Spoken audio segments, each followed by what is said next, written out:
Lagos Island na tayo.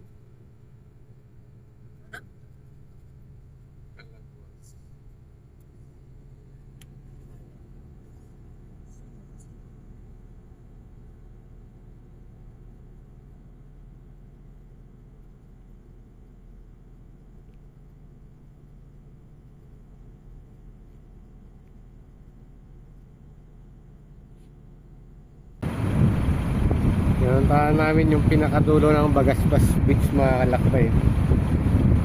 Yung Corazon Aquino Boulevard pala. Kasi yung Bagaspas Beach doon sa dulo lang yun.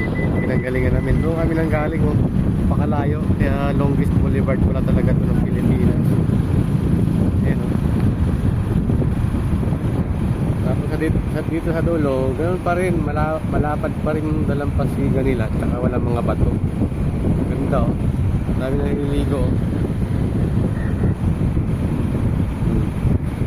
Dito kayo sa dulo, hindi masyadong crowded. Kaya gaya dun sa Bagaspas Beach, ang daming tao kasi ngayon doon. Lalo sa gabi kasi may maraming mga may summer bazaar.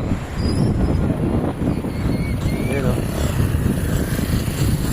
Tapos ang ganda ng sunset dito sa dulo. Actually, di pa ito pinakadulo. May putol lang kasi din, no?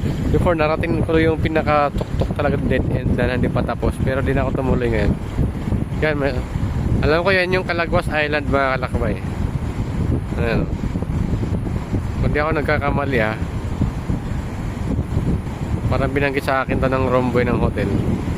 Si Tropang Raymond. Shout out sa'yo, tropa. Tama ba? Ito ba yung Calagwas Island? Kami na nililigo. Tsaka yung alon dito hindi na titigil talaga. Kaya doon sa may Bagaspas Beach, mga kalakbay, doon sa pinakadulo nun,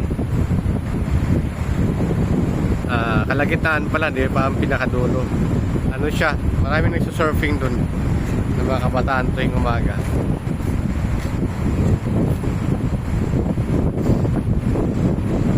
Ayun, no?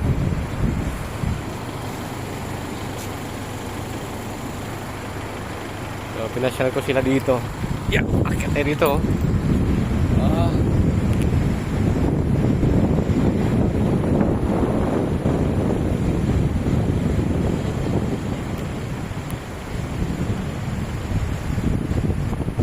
Ganda ng araw.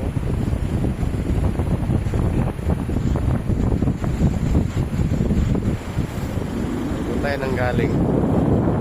Tingin sa dulo. Diba? Ang ganda dito, mamasyal talaga sa Corazon Aquino Boulevard. So, doon pa yung pinakadulo, hindi na namin tinagos doon. Hindi. Dami na pumarada dito. Ang ganda dito, pagka problemado ka, punta ka lang sa dalampasigan, eh. Tapos paanod ka doon, oh. Pagka nang huminga. Hindi, nakaka-relax yung may ganitong boulevard. Diba? Pasyalan, jogging, pwede magbike.